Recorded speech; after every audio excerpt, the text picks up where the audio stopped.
شدت پسندی، منشیات، organised crime, human trafficking, money laundering کے خاتمے کے لیے ایک ہی پیج پر کام کر رہی ہیں اور اب سے مزید سائبر کرائم، ڈیجیٹل فراڈ کے بڑھتے چیلنجز سے نبرد آزما ہونے کے لیے نارویجن پولیس سے ٹریننگ پر بھی تبادلہ خیال کیا گیا ہے۔ اور آئی جی پنجاب کا اس وفد میں یہ بھی کہنا تھا کہ نالے سمیت غیر ملکی شہریوں کی سیکیورٹی پنجاب پولیس کی اولین ترجیحات میں شامل ہے۔ اس کے ساتھ اسپیشل پروٹیکشن یونٹ صوبہ بھر میں غیر ملکی شہریوں کی سیکیورٹی کے فرائض جہاں فشانی سے سر انجام دے رہا ہے۔ ڈاکٹر عثمان انور کا اس حوالے سے مزید کہنا تھا کہ انسداد جرائم پبلک سروس ڈلیوری میں RCPS پالیسنگ کو بھی فروغ دے رہے ہیں اور اس ملاقات میں پنجاب پولیس کی استعداد کار میں اضافے کے لیے باہمی تعاون بڑھانے پر اتفاق رائے بھی کیا گیا ہے۔ اور آخر صاحب کو یہ بھی بتاتے چلوں کہ ترجمان پنجاب پولیس کے مطابق آئی جی پنجاب نے وفد کو پنجاب پولیس کے تھانوں کی آپریشن پر مبنی خصوصی کتاب جو ہے تھانے پنجاب سے پیش کی ہے اور وفد کی جانب سے بھی AIG انسپیکشن شائستہ ندیم کو سوینئر پیش کیا گیا ہے۔ جی نارویجن پولیس کے اعلیٰ سطح کے وفد کی سینٹرل پولیس آفس آمد ہوئی۔ IG پنجاب ڈاکٹر عثمان انور سے ملاقات کی، اس حوالے سے اپڈیٹ کر رہی تھی گوہر سعید۔ حکومت نے مختصر مدت کے بجائے طویل مدتی صنعتی پالیسی تیار کرنے کا فیصلہ کر لیا۔ سرمایہ کاروں کو طویل مدتی روڈ میپ دیا جائے گا۔ مختلف کمیٹیوں نے کارپوریٹ انکم ٹیکس کو 3 سال میں 29% سے کم کر کے 26% تک لانے کی تجویز پیش کی ہے۔ اس کے علاوہ سپر ٹیکس پورے منافع پر نہیں بلکہ اضافی آمدن پر لاگو کرنے اور 5 سال میں سپر ٹیکس آہستہ آہستہ کم کر کے 5% تک لانے کی تجویز دی گئی ہے۔ اگر 5ویں سال میں پرائمری بیلنس مثبت ہو جائے تو 6 سال میں سپر ٹیکس مکمل ختم کرنے کی سفارش کی جائے گی۔ یہاں آپ کو اپڈیٹ کریں، سابق وفاقی وزیر فواد چودھری نے کہا کہ ہم بدقسمتی سے حکومت اور نااہل اپوزیشن تحریک انصاف کے درمیان پھنس رہے ہیں۔ لاہور میں عدالت کے باہر میڈیا سے گفتگو کرتے ہوئے فواد چودھری نے کہا کہ پاکستان میں سیاسی حالات بدترین حالت میں ہیں، جہاں حکومت اور اپوزیشن تحریک انصاف کی اندرونی سیاسی لڑائیاں عوام کے لیے مشکلات کا باعث بن رہی ہیں۔ فیصلے جو آ رہے ہیں وہ سب آپ کے سامنے ہیں۔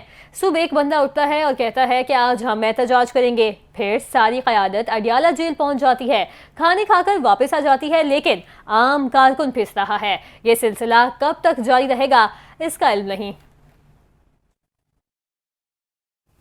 Free and fair election network نے الیکشن ٹریبیونلز کی کارکردگی پر 8ویں رپورٹ جاری کر دی۔ فافن کے مطابق آدھی سے زیادہ الیکشن پیٹیشنز ابھی تک زیر التوا ہیں۔ 21 اپریل سے 31 جولائی کے دوران 35 پیٹیشنز پر فیصلہ سنایا گیا۔ رپورٹ کے مطابق ٹریبیونلز نے 374 میں سے 171 پیٹیشنز کا اب تک فیصلہ کیا۔ ان پیٹیشنز میں 124 کا تعلق قومی اسمبلی جبکہ 250 کا تعلق صوبائی اسمبلیوں سے ہے۔ آگے بڑھے اور آپ کو بتائیں کہ گورنر خیبر پختونخوا فیصل کریم کنڈی نے وزیر اعلیٰ علی امین گنڈاپور کو کل کا بچہ قرار دے دیا۔ سوات میں میڈیا سے گفتگو کرتے ہوئے گورنر KP فیصل کریم کنڈی نے کہا کہ وزیر اعلیٰ علی امین گنڈاپور سے نہ دوستی ہے اور نہ وہ ذمہ داری کا مظاہرہ کر رہے ہیں۔ وزیر اعلیٰ کا جرگے میں دیا گیا بیان غیر ذمہ دارانہ تھا جو فیٹے تک پہنچ گیا۔ PTI نے دہشت گردوں کو راستہ دیا اور صوبے کو ٹھیکے پر دے دیا۔ گورنر پختونخوا فیصل کریم کنڈی کا کہنا تھا کہ صوبائی حکومت منفی چیزوں کو پروموٹ کر رہی ہے۔ جب بھی اپوزیشن کے ساتھ نمبر گیم پوری ہوئی عدم اعتماد لے آئیں گے۔ پاک افواج کا میجر طفیل محمد شہید نشان حیدر کو 67ویں یوم شہادت پر خراج عقیدت۔ میجر طفیل محمد شہید نے سابق مشرقی پاکستان کے لکشمی پور سیکٹر میں دشمن کے خلاف جرأت و بہادری کی بے مثال داستان قائم کرتے ہوئے جام شہادت نوش کیا۔ زخمی ہونے کے باوجود انہوں نے دشمن کے خلاف لڑائی جاری رکھی اور مشن کو کامیابی سے مکمل کیا۔ ان کے عظیم کارنامے پر قوم نے انہیں نشان حیدر جیسے اعلیٰ ترین اعزاز سے نوازا۔ افواج پاکستان کی جانب سے جاری بیان میں کہا گیا کہ میجر طفیل شہید اور تمام شہداء کی قربانیاں قوم کا سرمایہ افتخار ہیں۔ ان کی جرأت، ایثار، وطن سے محبت آنے والی نسلوں کے لیے مشعل راہ ہیں۔ وطن کی سلامتی اور خود مختاری کے لیے جانوں کا نذرانہ دینے والے یہ عظیم سپوت ہمیشہ دلوں میں زندہ رہیں گے۔ ناظرین، صدر مملکت آصف علی زرداری اور وزیر اعظم شہباز شریف نے پاکستان کے ہیرو میجر طفیل محمد شہید کو ان کے 67ویں یوم شہادت پر زبردست خراج عقیدت پیش کیا۔ صدر مملکت نے کہا کہ پوری قوم میجر طفیل محمد شہید کی قربانی اور بہادری کو سلام پیش کرتی ہے۔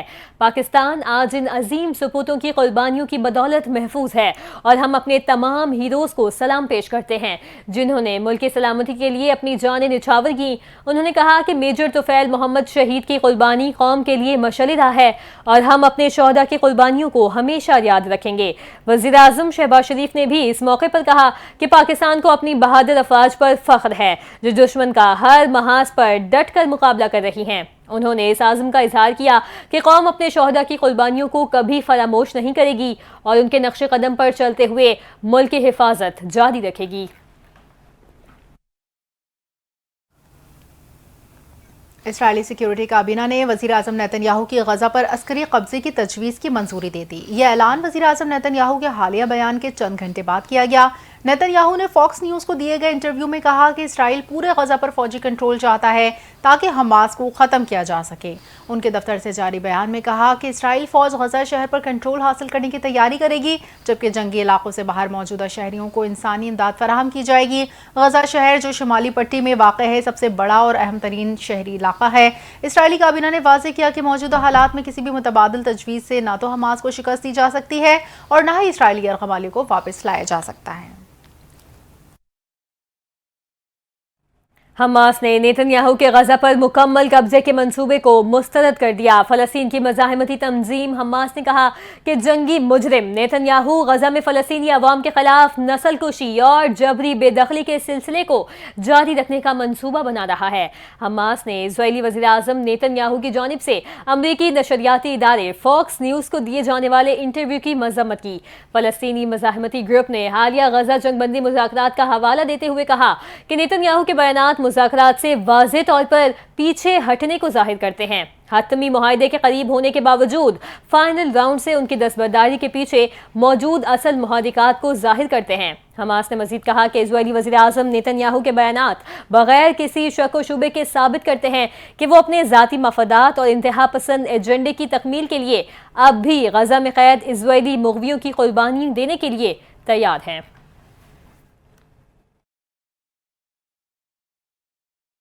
امریکی صدر ڈونلڈ ٹرمپ کا کہنا ہے کہ روس یوکرین جنگ بندی کا معاملہ روسی صدر پیوٹن پر منحصر ہے۔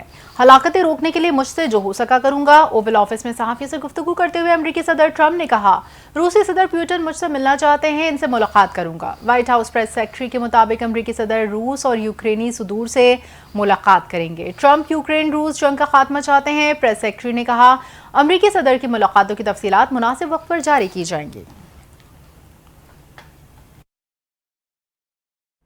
محصول غزہ میں اسرائیلی افواج کی وحشیانہ بمباری اور جبری قحط جاری، مزید 102 فلسطینی شہید ہو گئے۔ غذائی قلت سے شہادتوں کی مجموعی تعداد 197 ہو گئی، جن میں 96 معصوم بچے بھی شامل ہیں۔ غزہ کی وزارت صحت کے مطابق گزشتہ 24 گھنٹوں کے دوران اسرائیلی فضائی اور زمینی حملوں میں کم از کم 98 فلسطینی شہید جبکہ 603 زخمی ہوئے۔ شہداء میں 51 افراد وہ بھی شامل ہیں جو امداد کے انتظار میں کھلے آسمان تلے موجود تھے۔ عالمی ادارہ صحت نے خبردار کیا ہے کہ 12,000 سے زائد فلسطینی بچے بدترین غذائی بحران کا سامنا کر رہے ہیں اور طبی سہولیات کی کمی کے باعث ان کی زندگیاں خطرے میں ہیں۔ بھارت کا کھیل سے کھلواڑ، ایشیا ہاکی کپ سے پاکستان کو باہر کر کے بنگلہ دیش کو شامل کر لیا۔ ایشیا ہاکی کپ بھارتی ریاست بہار کے شہر راجگیر میں 29 اگست سے 7 ستمبر تک شیڈیول ہے۔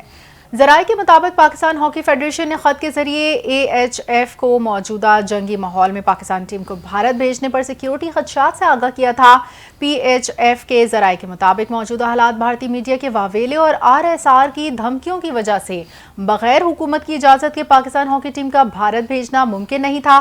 موجودہ صورتحال میں بھارت میں ہی شیڈیول جونیئر ورلڈ کپ میں پاکستان ٹیم کی شرکت مشکوک ہو گئی ہے۔ T20 کے بعد ون ڈے سیریز جیتنے کا مشن، پاکستان اور ویسٹ انڈیز کے درمیان پہلا ون ڈے آج کھیلا جائے گا۔ میچ پاکستانی وقت کے مطابق رات 11 بجے شروع ہوگا۔ قومی ٹیم نے ٹرینڈاڈ میں ڈیرے ڈال دیے۔ برائن لارا کرکٹ اسٹیڈیم میں بھرپور ٹریننگ سیشن میں حصہ لیا۔ کوچز کی زیر نگرانی کھلاڑیوں نے فزیکل ڈرلز اور فیلڈنگ سیشنز میں بھی حصہ لیا۔ بالرز اور بیٹرز نے نیٹ سیشن میں دیے گئے مخصوص ٹارگٹس کو کامیابی سے مکمل کیا۔ کپتان قومی ٹیم محمد رضوان کا کہنا ہے پریکٹس کافی اچھی رہی، سیریز کے لیے بھرپور تیاری کی ہے۔ ویسٹ انڈیز کے خلاف T20 سیریز جیتنے کے بعد ٹیم کا مورال بلند ہے۔ محمد رضوان کا مزید کہنا تھا کہ فخر زمان کے ٹیم میں نہ ہونے سے نقصان ہوا، لیکن نوجوان کھلاڑیوں کے پاس کارکردگی دکھانے کا موقع ہے۔ اس سے قبل T20 سیریز میں گرین شرٹس نے 2-1 سے کامیابی حاصل کی تھی۔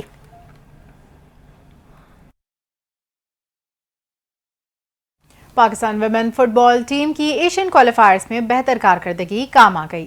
فیفا کی جانب سے جاری کردہ نئی عالمی رینکنگ میں پاکستان ویمنز فٹ بال ٹیم 3 درجے ترقی کر کے 157ویں نمبر پر آ گئی۔ ٹیم نے تاریخ میں پہلی مرتبہ 1000 رینکنگ پوائنٹس کو بھی عبور کر لیا۔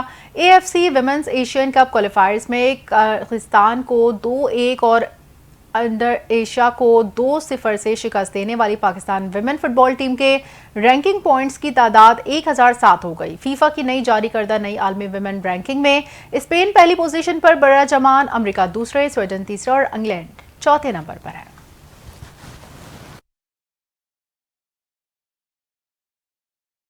اپنے ناظرین کو بتائیں کہ پاکستان کے لیے آج تاریخی دن ہے۔ پاکستانی جیولن تھروئر ارشد ندیم کو اولمپکس میں گولڈ میڈل جیتے 1 سال مکمل ہو گیا۔ 8 اگست 2024 کو پیرس اولمپکس میں ارشد ندیم نے جیولن تھرو کے ایونٹ میں طلائی تمغہ جیتا تھا۔ ارشد ندیم نے 92.97 میٹر تھرو پھینک کر گولڈ میڈل حاصل کیا۔ پاکستان نے اولمپکس میں 40 سال بعد گولڈ میڈل جیتا۔ ارشد ندیم انفرادی مقابلوں میں گولڈ میڈل جیتنے والے پہلے پاکستانی ایتھلیٹ بنے۔ بلیٹن سے فی الحال اتنا ہی۔ مزید خبروں اور اپڈیٹس کے لیے آپ NTN کے ساتھ رہیں۔